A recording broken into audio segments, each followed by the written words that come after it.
Okay, now it She's is. recording us. Okay. I'm herring impaired. Okay. So my name's Haley, and this is my community advocacy speech about school lunch programs, and it's called Keeping Our Future Healthy. So who doesn't remember getting lunch at school and it being all unhealthy? I remember eating pizza and giant cookies and those weird microwave burritos. I was all over all that food and stuff like that. So even though we're not in high school, elementary school anymore, it still affects us all daily, and that's because the kids now are our future, which is all cheesy, I know, but it's true. So we need to nourish their bodies and brains properly for them to reach their full potential and do what's best for this country. So throughout my research, I looked at articles from Huffington Post, USDA, New York Times, and the Food and Nutrition Services website. So the subject is interesting to me because I was a nutrition major, and even though it's no longer my subject of study, it's still a passion of mine. And for one of our assignments, we had to go to a school and observe school lunches, and it was just interesting to see all like the kids throw away the food that they had because they didn't like it. So students spend a majority of their day at school, and when they are fed unhealthy or unsatisfying meals, they cannot reach their full potential. So throughout my speech, I'm going to talk about school lunches throughout the years, what it looks like today, and how it can be changed and what it means to opt out of government funding. So not only has education changed throughout the years, but so has the lunches. So in 1966, the Child Nutrition Act was passed. According to an article by the USDA, written by Gordon Gunderson in 2014, the purpose of the act is to encourage the domestic consumption of agriculture and other foods by assisting states through grant aids and other means to meet more effectively the nutritional needs of our children. So years ago, school lunches had sugary sodas, hamburger, french fries, all that fried food, and all in really large portions. But now it's stuff like, it's no fried food and whatnot, but it's smaller portions, but kids these days are more obese than ever before, so how is that possible?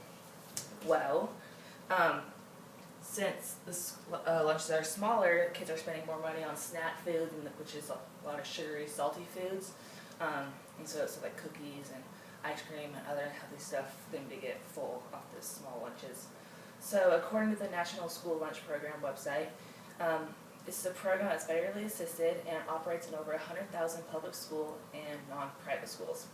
So schools are given money from the government, and they're told to follow specific guidelines. The guidelines are 825 calories, less than 30% fat, less than 10% saturated fat, 16 grams of protein, 400 milligrams calcium, 4.5 milligrams iron, 300 milligrams vitamin A, and 18 milligrams vitamin C. So these guidelines are very difficult to follow and are very, very narrow guidelines. So from this picture,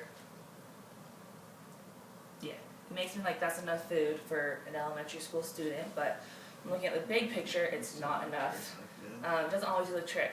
So children need fuel to grow, and when you think about student athletes who are working out, they don't work out before school, after school, and they need more food than this. So they need food that will keep them going through these workouts. So in this map, you can see the states that participate most in government funding. The darker states are the ones with the higher percentage, and the lighter ones are with the lesser percentage.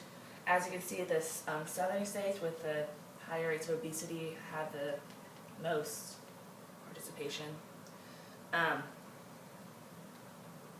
So what can be done to fix this problem? You're probably thinking nothing because this is a government program, but schools have the option of opting out of funding. So Gary Lewis is the superintendent from Draper Middle School in Rotterdam, New York. In 2013, Mr. Lewis said that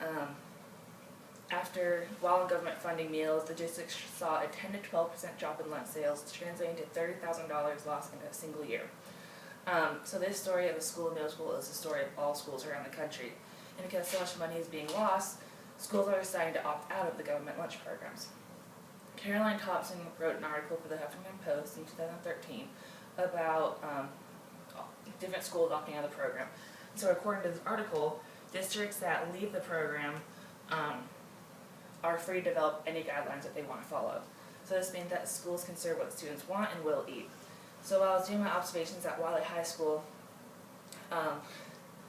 She explained that the students were not liking the food that the government were giving them. It wasn't like satisfying enough and it wasn't tasting good. And so she explained that they're going to opt out this upcoming year, and by doing so they make more home-cooked meals, more fresh meals, rather than getting the frozen meals that the government was sending them. And they'll be able to fill up students and give them what they want. So the only downside of this is, like I said, it's a government program, and they're not going to get funding for it. So depending on a student's financial situation, they either are on free, reduced, or full price meals. Free meals, for every free meal a school sells, they get $2.93 from the government. Reduced meals get $2.53, and full price meals they get 28 cents. So without this government funding, they're going to need to get money from themselves. So looking at an entire year's worth of lunches sold, it can add up to a lot of money, but looking at the big picture, it saves them a lot of money and it makes the students happy. While at Wiley, it was refreshing to see the passion that the food director had for a job and students. She said that I'm here for the students, and if I can make them happy, I'm doing what I'm here to do. And like I said, food plays a big role in a child's development, and they need to be fed healthy, filling options. So students spend a majority of their day at school, and when they're fed unhealthy or unsatisfying meals, they cannot reach their full potential.